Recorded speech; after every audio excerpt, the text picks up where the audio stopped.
Audio Jungle. Audio Jungle.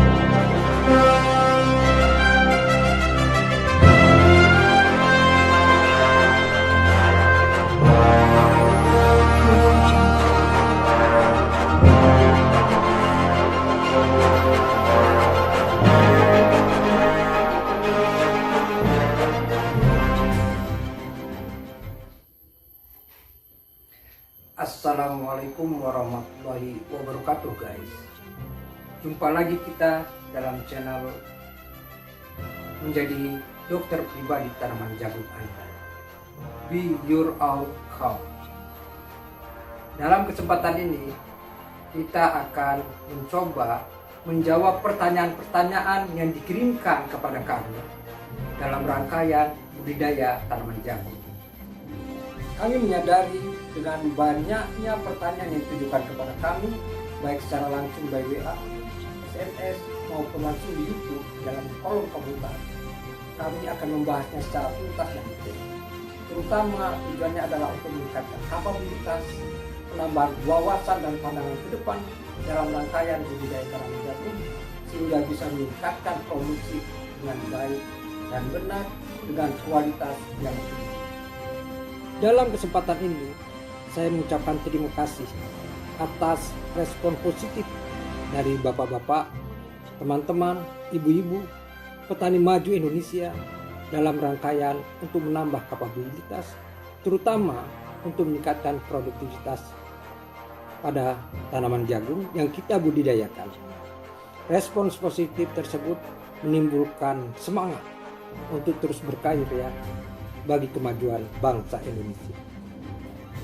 Selanjutnya, untuk tahap awal, kita akan menjawab pertanyaan dari saudara Muhammad Ghazali, Jawa Barat. Beliau menanyakan, Pak, apakah tanaman C3 dan C4 itu? Jagung termasuk tanaman C yang mana? Dan apa manfaat kita mengetahui tanaman jagung, tanaman C berapa ini? Terima kasih pada saudara Muhammad Ghazali. Penjelasannya adalah seperti ini. Perbedaan mendasar dari tanaman C3, C4 dan CAM atau Crassophycean acid metabolism adalah pada perbedaan karakteristik di dalam proses fotosintesis. Fotosintesis adalah proses penting untuk tumbuhan agar memproduksi karbohidrat yang dibutuhkan untuk membangun tubuh.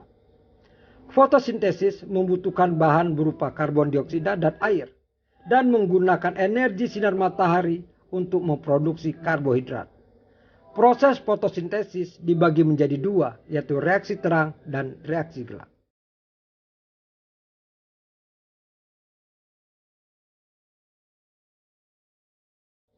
Tanaman C3 menangkap karbon dioksida dalam proses fotosintesis dan memproduksi molekul berkarbon 3.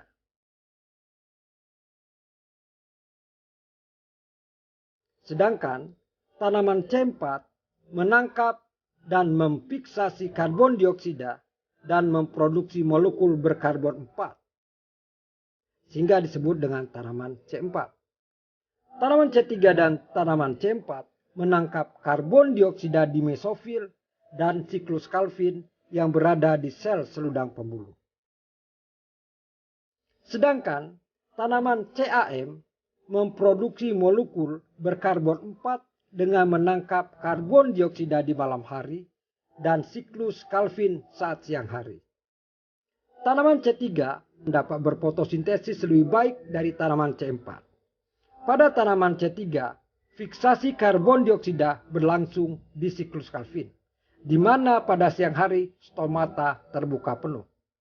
Contoh tanaman C3 adalah padi dan gandum. Tanaman C4 serupa cara kerjanya dengan tanaman C3, tetapi untuk tanaman C4 butuh pembentukan molekul C4 dahulu sebelum dapat memfiksasi karbon dioksida. Dan biasanya tanaman C4 stomata pada siang hari tidak terbuka penuh. Contohnya adalah tanaman jagung dan tebu. Tanaman CAM terjadi di tanaman sukulen, umumnya hidup di daerah yang kering.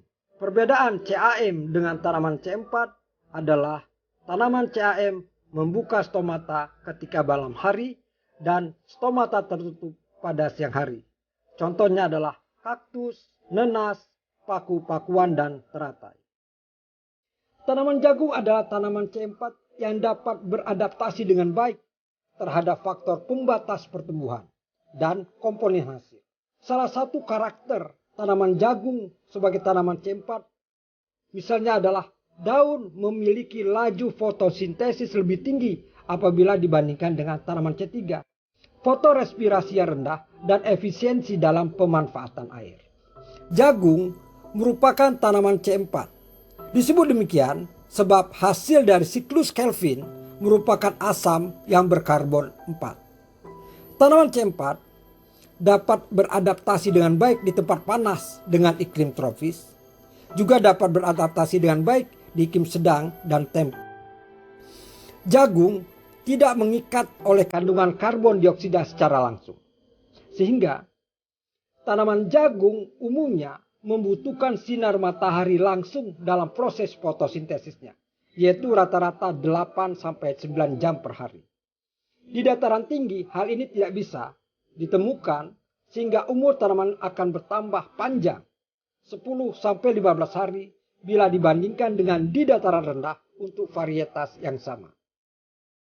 Karena membutuhkan sinar matahari langsung, maka tanaman jagung tidak akan bagus pertumbuhannya bila ditanam di bawah naungan. Pertumbuhan jagung akan terhambat, etiolasi terjadi, batang dan helaian daun mengecil dan akan menjadi pendek. Begitu juga dengan pertumbuhan tongkol maupun biji.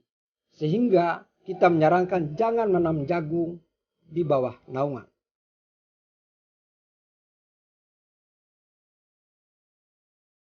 Terima kasih kami ucapkan kepada Anda sekalian.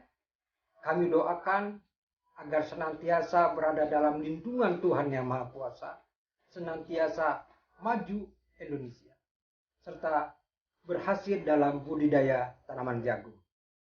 Jangan lupa kalau Anda menyukai channel ini, Anda bisa mengklik subscribe dan notifikasinya, serta bisa share kepada teman-teman yang lain dan like-nya.